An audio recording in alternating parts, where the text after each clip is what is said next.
So mga sangkay, medyo maaga yung vlog natin ngayon dahil gusto kong ipaabot sa inyo itong malaking nangyayari ngayon dito sa Pilipinas, itong matinding ganap mga sangkay dito sa, I think, di ko alam kung Luzon lang, pero ayun nga po, dito sa mismong lugar na pwesto ko mga sangkay, rinig na rinig ko po. Hindi ko alam kung naririnig nyo si mikropono, pero rinig na rinig po yung buhos ng ulan na napakalakas. At ngayon, magbigay lamang po ako ng update kung ano na nga ang nangyayari ngayon sa labas, no? Especially dito po sa Luzon at ano po ang desisyon ng pamahalaan mga sangkay dahil nga po napakalakas po talaga ng ibinubuhos ngayon ng ulan.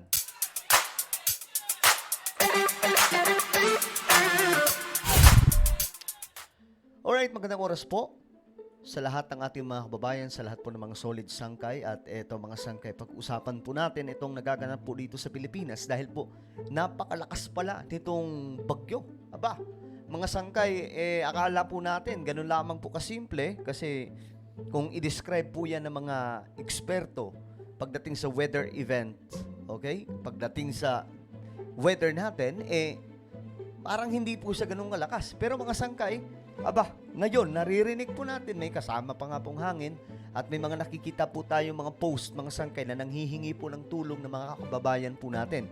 Ngayon, tingnan po natin ang report. But anyway guys, before we start, no? Good morning sa inyong lahat. Magandang oras sa inyo. No? Paki-subscribe po muna yung ating YouTube channel. Ayan po. 1.25 million subscribers na po tayo dito sa YouTube. Kaya kung hindi ka po nakakapag-subscribe at gusto mong mapabilang sa mahigit 1,000,000, subscribe mo na po. Makikita nyo po yung subscribe button sa ibaba. Pindutin nyo lamang po yan. Tapos i-click nyo yung bell at i-click nyo po yung all. Sa mga nanonood naman po sa Facebook, i-follow nyo po yung ating Facebook page. At ito may papagawa lamang po sa inyo saglit. Sa mga nanonood po sa Facebook, sundan nyo lamang po ako. Habang kayo ay nanonood, i-check nyo po sa inyong mga cellphone sa taas ng video na to, ito mismong pinapanood nyo, kagaya po ng nakikita nyo sa screen, may makikita po kayo diyang tatlong tuldok. Kaya sundan nyo lamang po ako. Pindutin nyo po yung tatlong tuldok, then may lalabas po dyan na show more. Ayan yung show more. Ayun, ganun lang po kasimple, mga sangkay. Ngayon, ito na, rekta-rekta na po tayo, okay? Mabilisan lamang po. Hindi ko alam kung mabilisan to, pero ayun nga po. Ito po yung nangyayari ngayon. Eto, ipakita po natin. So, matindi yung nangyayari ngayon dito sa Pilipinas, lalo-lalo na po dito sa Luzon, para malaman nyo po. Kasi syempre, may mga kababayan din po, siguro kahit sa Visayas ka o Mindanao, may mga kababayan ka pong nasa Luzon. At malaking bahagi po ng ating bansa ngayon ang talagang binibira nitong malakas na bagyo. So, ayan, makikita nyo po. Ako kuya. Kaya ba? Market, Pasay. Sa Libertad po ito mga Pasay. Matinda, inaanin ko po ng tubig. Dahil po na yan. Grabe. Ako kuya. Kaya ba? Yan yung situation, mga sangkay. Doon po ito sa Pasay. Pero may iba pang mga lugar. Ito nga po, nagdeklara na po ang pamahalaan natin. Ayan. Mula po ito sa opisina ng Executive Secretary, His Excellency Ferdinand Marcos Jr. At dito mga sangkay, ayon po sa anunsyo ng Malacanang, inanunsyo ng Malacanang ang suspensyon ng klase sa lahat ng antas ng paaralan sa Metro Manila habang wala pa na rin pasok sa tanggapan ng gobyerno sa NCR ngayong araw dahil sa pag-ulan na dulot ng habagat na pinalakas ng Typhoon Karina. So, matindi po ito mga sangkay. Ayan, no? Nag-ano na po sila. Nag-declare na po ng suspension sa lahat ng mga paaralan. Sa lahat, nakalagay mga sangkay, sa lahat ng antas ng paaralan sa Metro Manila. Kasama na rin po dyan mga sangkay, yung mga nasa gobyerno, wala rin pong pasok. Ngayon, eto, tingnan pa po natin ang ibang balita tungkol dyan. Ito naman, lugar po, sa Quezon Avenue. Sa Araneta Avenue. Pansinin nyo, ang daming basura, di ba? Isa ito sa reason, isa sa main reason, mga sangkay, kung bakit ganun mabilis bahain ang Metro Manila ay dahil po sa napakaraming basura na sa gigilid lamang po tinatapon. Talagang nakakalungkot, pero ito po ang ugali ng mga Pinoy. no? Dito po sa Metro Manila, mga sangkay, kahit hindi po natin aminin nakikita po talaga natin yung ebidensya na ayan po, tayo po mismo ang nagwawasak sa ating kapaligiran. Ayan sobrang daming basura, di ba? Nakalutang. Bakit may ganyan?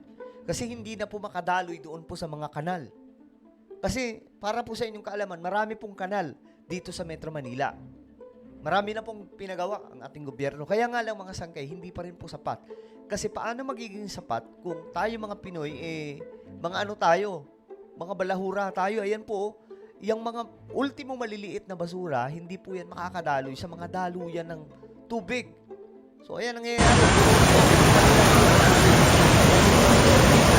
Po. Yan.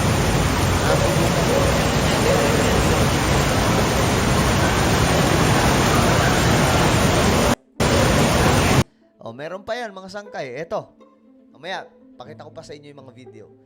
Ayon po dito sa balita, ito po yung bagyo Ayan.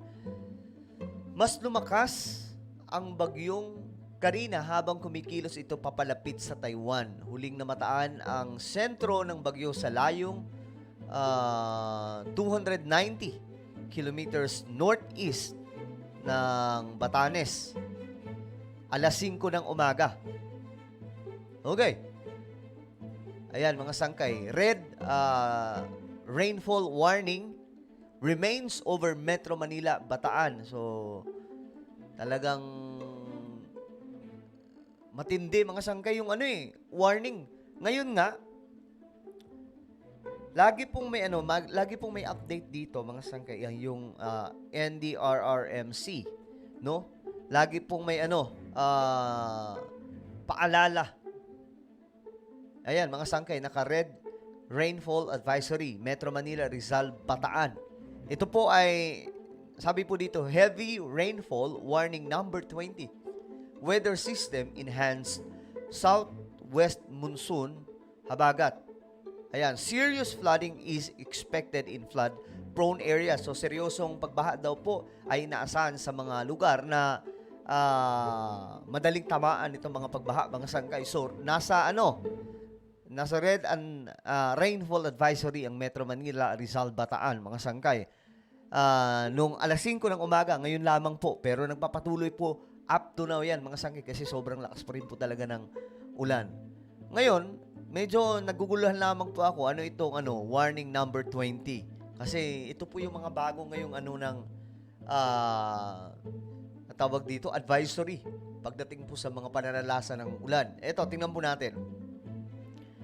Iba't ibang rainfall warning na kataas ngayon sa maraming lugar sa bansa. So, alamin po natin kung ano yan. Itong number 20 na warning. Rainfall warning sa maraming lugar sa nakataas po ngayon ang iba't ibang rainfall warning sa maraming lugar sa bansa. Ano bang ibig sabihin ng mga rainfall warnings na yan? Alamin natin mula kay UH Weather Presenter Anjo Pertiera. Jo! Magandang umaga, Sir Ivan. Magandang umaga, mga kapuso. Kung paalis pa lang po kayo ng mga bahay nyo, maging handa na po sa pagulan at baha ngayong araw sa iba't ibang lugar dito sa Metro Manila at ilang probinsya. Nakataas po ngayon ang red rainfall warning dito sa NCR, kasama po dyan ang Cavite at ang Bataan. Matinding pagbahang inaasahan sa mga lugar na yan, mga kapuso. Orange rainfall warning naman po sa Rizal, Laguna, Batangas, Pampanga, Bulacan at sa Zambales. Mataas din po ang banta ng baha sa mga nasabing lugar. Tingnan nyo yung mga lugar, mga sangkay, kasi may mga nakikita akong post nangihingi na po ng saklolo dahil nga po sobrang lakas daw po talaga ng ulan. Sinalin man sa yellow rainfall warning ang Tarlac. Tatagal po ang mga nasabing rainfall warning hanggang alas 6 ngayong umaga, kabilang dyan ang red, orange at yellow rainfall warning. Ayon po yan sa Pag-asa. Mga kapuso, habagat pa rin po ang nagpapaulan sa maraming bahagi ng ating bansa na siya naman pinalalakas po ng Typhoon Karina na huling namataan 290 kilometers northeast ng Itbayat, Batanes. May lakas po yan ng 155 kilometers per hour at bugsong aabot naman po sa 190 kilometers per hour at kumikilos po yan pa northwest sa bilis ng 25 kilometers per hour. Nakataas po ang tropical cyclone with signal number 2 sa Batanes. Signal number 1 naman po sa Babuyan Islands, northern portion ng Mainit Cagayan at ng Ilocos Norte. Alam nyo mga sangkay, akala po natin signal number 1, signal number 2, mahina po yan. Ako, Iba na po talaga ngayon ang panahon. Sobrang lalakas na po kahit signal number 1 pa lang. Sumikat na po ang haring araw kaninang 5:37 a.m. at inaasa Okay. Ngayon, tignan natin. weather presenter. Know the weather before you go. Okay. Tingnan po natin yung ibang balita tungkol dyan. Ayan, ito nga po, doon po sa Batangas, nagdeklara na po ng state of emergency. Dahil nga po sa epekto nitong napakalakas na bagyo, nakala po natin, simple lang. Ito yung nangyayari ngayon dito sa Metro Manila. At tingnan po natin. Ito, daloy ng trapiko sa Buendia flyover na mayroon po stranded po ang marami. O sa lakas pa ng ulan. Diyos mo yung marimar, kawawa naman yung mga motorista dito.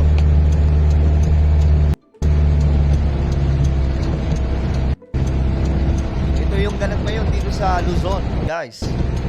So pray for us kasi andito kami sa Luzon. Ito naman mga sangkay. Sitwasyon sa Quezon Avenue. Ito naman sa may Santo Domingo po ito. Makikita po natin, no?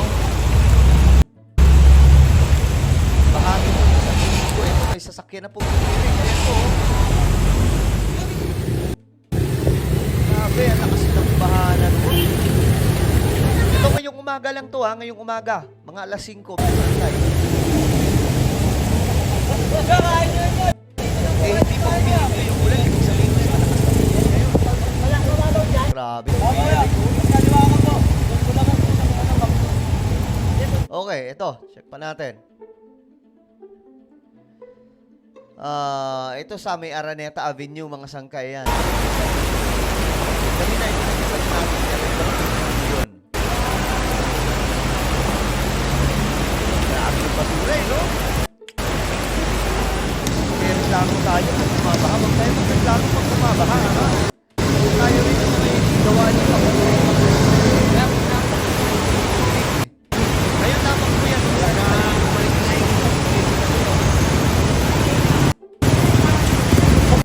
Ito pa. Ito, saan naman to? Ito, doon po sa Pasay, mga sangkay. Wait lang. Grabe, oh.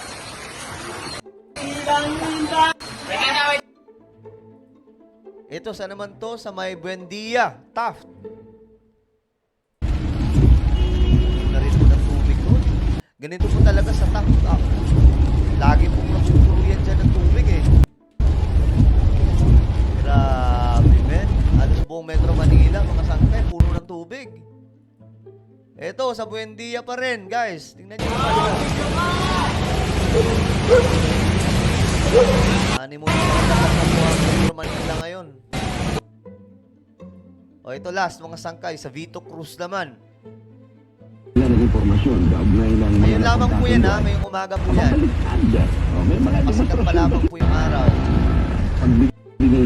So ayan, alam nyo ngayon kasi, puspusan na rin po ang paghahanda, mga sangkay, ng pamahalaan natin sa paparating na La Nina. So ito ngayon ay patikim pa lamang. Ngayon, mag-iingat po ang lahat, lalong-lalo na po sa mga nasa liblib na lugar. Kung kayo ay hindi sigurado sa lugar nyo, lumikas na kayo, ha? Huwag mang matigas ang ulo, huwag nyong alalahanin yung mga gamit nyo. Yung mga gamit nyo, kaya nyo pang mabili yan, pero yung buhay natin, mas mahalaga yan. Okay? So anong inyong komento? Just comment down below. And now guys, I invite you please subscribe my YouTube channel. Sangkay Dyan Daily. Dito po ako nag-upload ng mga vlogs. Mga sangkay, hanapin niyo po ito sa YouTube. Then, click the subscribe, click the bell, and click all. Ako na po ay magpapaalam. Mag-iingat po ang lahat. God bless everyone.